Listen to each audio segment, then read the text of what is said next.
Nós vamos falar hoje sobre a imortalidade da alma. E a gente se perguntaria, né? Será que tudo acaba com a morte mesmo ou existe algo que sobrevive à decomposição do corpo físico? Né? E se existe, para onde vai? Qual é o seu destino? E vamos iniciar então com alguns conceitos. Por exemplo, alma. O que é a alma? Alma, a palavra, ela vem do latim, anima, né, e significa um ser imaterial e individual, em que nós reside e sobrevive ao corpo. Para o Espiritismo, a alma é um espírito encarnado. Todos nós somos um espírito ocupando um corpo, né? Sendo esse corpo o envoltório, vamos dizer assim, é a roupa, vamos dizer assim, que o espírito veste ao corpo. Imortalidade é um termo que exprime a noção essencialmente positiva de vida sem fim, daquilo que não é submetido à morte. A imortalidade, antes de tudo, é uma hipótese de origem religiosa, não podemos negar, né? Que concerne a alma, sustentada pelo conjunto da filosofia espiritualista, né? Desde sempre. E trazer um fato, por exemplo, né, no Antigo Egito, a convicção da existência de uma vida futura, ela era categórica. Tanto é que os faraós, né, e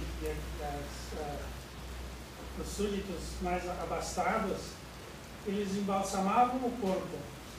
Para que eles embalsamavam? Porque eles acreditavam numa vida futura, que o corpo, o espírito não morre, e que eles poderiam reencarnar naquele corpo. Claro que naquele corpo eles não conseguem. A gente, quando reencarna em outro corpo. Também a gente tem notícia de que civilizações indígenas também tinham o costume de enterrar os seus entes queridos com alguns pertences, né, que eles usariam no seu retorno. E morte? O que é a morte, então, né? Se ela não existe, né? A morte para o espírito não existe, mas para o corpo, sim, né? Então, é uma experiência universal, né? Todo ser humano, ele nasce, ele cresce, ele luta, sonha, ele traça planos, ele trabalha, constrói para o futuro, né? Para finalmente ceder à morte. Isso todos nós sabemos, né? Assim como nós nascemos, nós vamos ter um período, uma caminhada aqui, e vamos retornar para onde temos. Isso não há dúvida, né? Para muitos é um momento de tristeza ou de melancolia, né? Para outros é simplesmente como um alívio daquela missão que foi cumprida e que está retornando, então. Allan Kardec, ele fala sobre a imortalidade da alma. Quem leu, quem não leu, se quiser ler, né, o livro de Allan Kardec, O Céu e o Inferno, ele trata exaustivamente do problema da morte.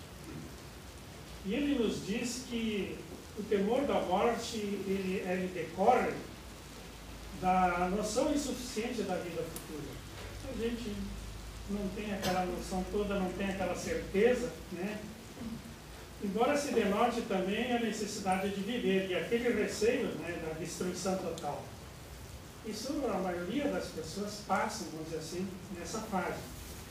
E segundo o seu ponto de vista, né, o ponto de vista de Allan Kardec, e para nós que trabalhamos na casa espírita, eu diria para vocês de que a maioria não teme a morte, né? Tem alguém que ainda teme, tá? Porque a vida ela deixa de ser uma hipótese para acabar sendo uma realidade. Ou seja, nós continuamos seres individuais, né?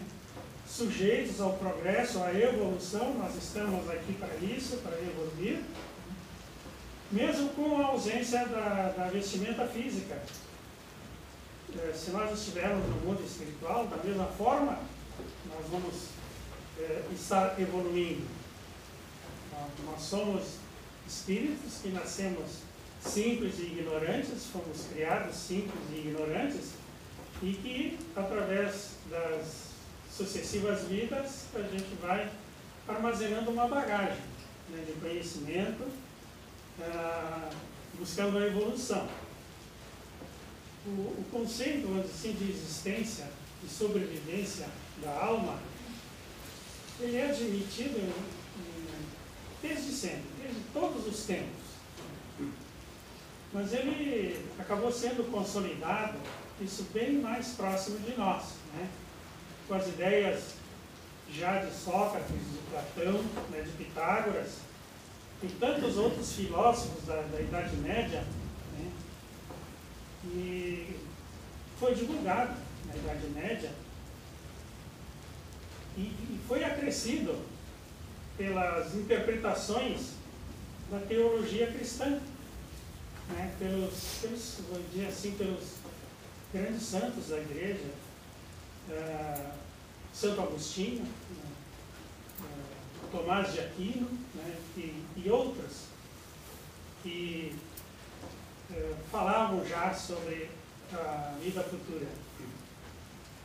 E agora, mais recente, na idade contemporânea, o conhecimento ele evolui, ele progride de uma maneira bem mais rápida agora.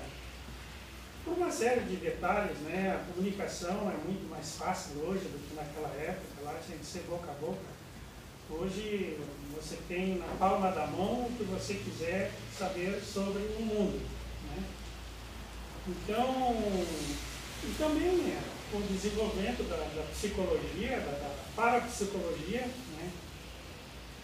Do mundo científico, que passou a se interessar mais por isso, né? Por essa questão da morte e da continuidade da vida, né? Acabou buscando na paranormalidade a aceitação, né? Que o homem possui, sim, algo que pré-existe ao corpo e que vai transcender ao corpo, vai transcender a morte. Também, falando em pesquisa, né, uma médica suíça, radicada americana, né, nos Estados Unidos, ela era uma psiquiatra, e ela obteve importantes anotações sobre pacientes terminais que passaram pela quase morte ou por estado de coma, estado comatoso, né? E que acabaram retornando à vida, né? Ao corpo, após um ataque cardíaco, por exemplo, né? E a maioria desses pacientes, eles não só revelaram, né, aspectos, vamos dizer assim, da vida além da matéria, mas revelaram também que se encontraram lá com entes queridos que haviam falecido antes deles já, né? Tiveram contato com eles, e dessa forma eles atestaram a vida depois da morte. A gente sabe que é o mais comum desses relatos, que vocês com certeza já sabem disso, né? É a passagem por um túnel. A maioria descreve essa passagem por um túnel de luz, né? Ao encontro, vamos dizer assim, da vida futura. Nós poderíamos dizer que a única posição lógica, vamos dizer assim, é aquela do homem assumir a sua condição de espírito imortal, de detentor da posse, vamos dizer assim, de um corpo físico, pelo qual ele se manifesta, né? Todos nós nos manifestamos, somos espírito e nos manifestamos através do corpo, assim como eu estou fazendo agora com vocês, e assim como vocês estão fazendo comigo, né? Através do pensamento. Então, o espírito, eu diria assim, quem pensa não é o corpo, sim, e sim é o espírito, né? Quem aprende, quem odeia, quem ama, né? Possui esse corpo que é um mero instrumento do seu uso transitório.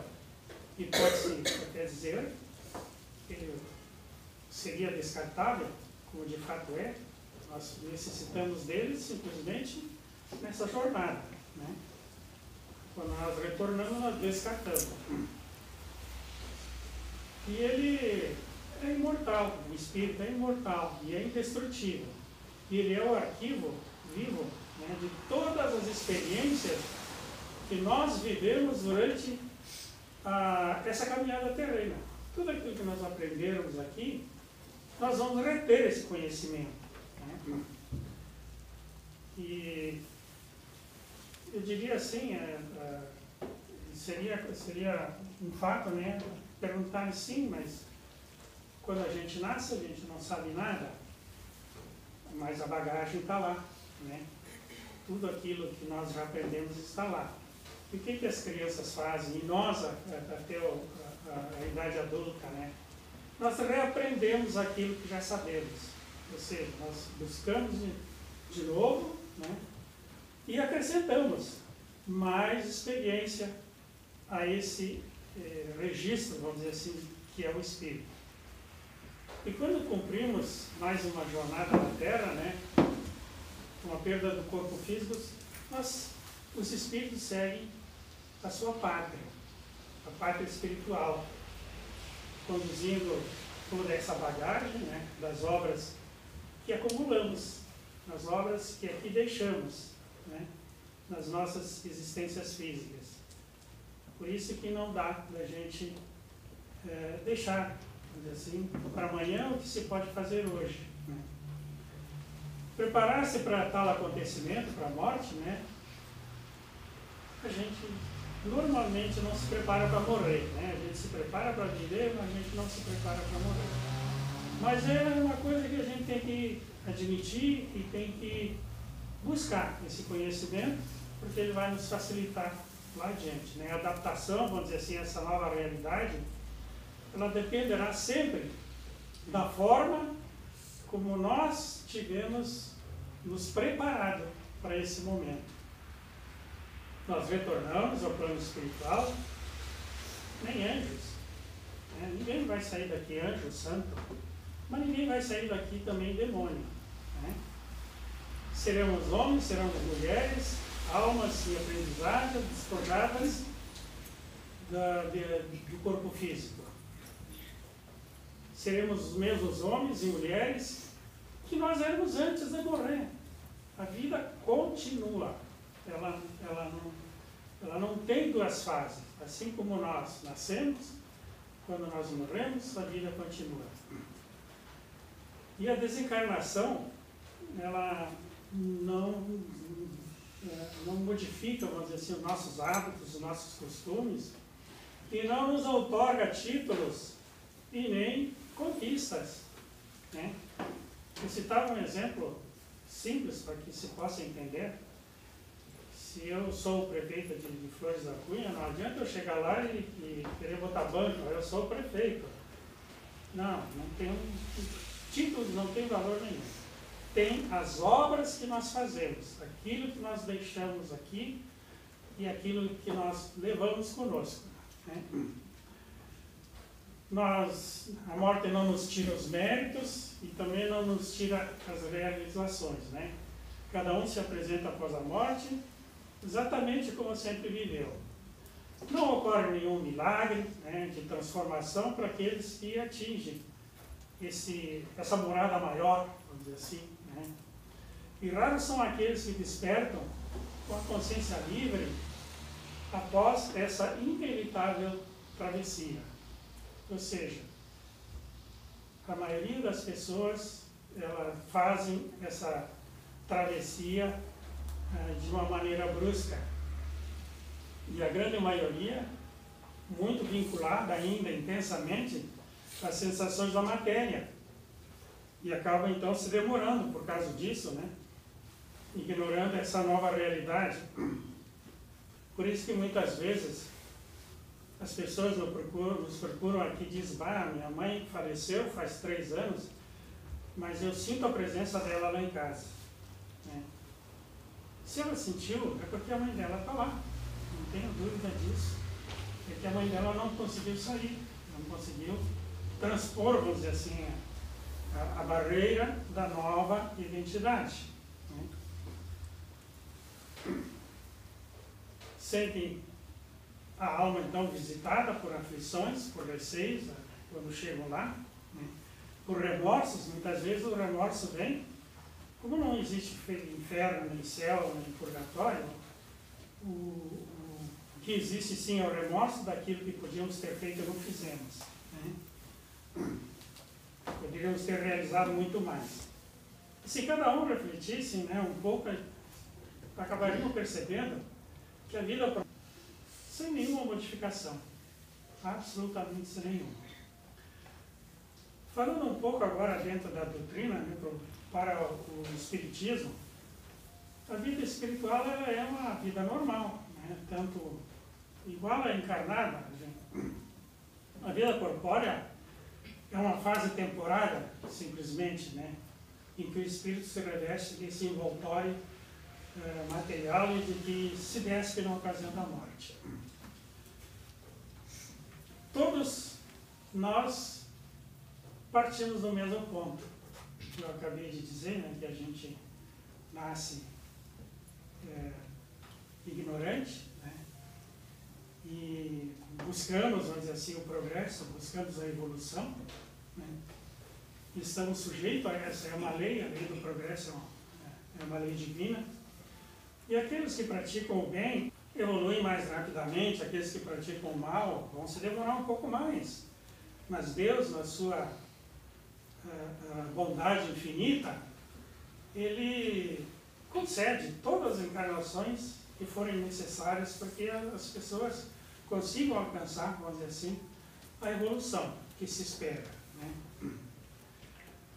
Oportunidades de melhorias, né? Os que procuram essas oportunidades através das inúmeras reencarnações, e os espíritos eles então continuam com a sua individualidade. Sempre seremos individuais, cada um de nós, ninguém é igual, né, ao outro, somos todas pessoas individuais e por isso respondemos individualmente, né, e que estamos sujeitos a esse ininterrupto progresso, ininterrupta evolução.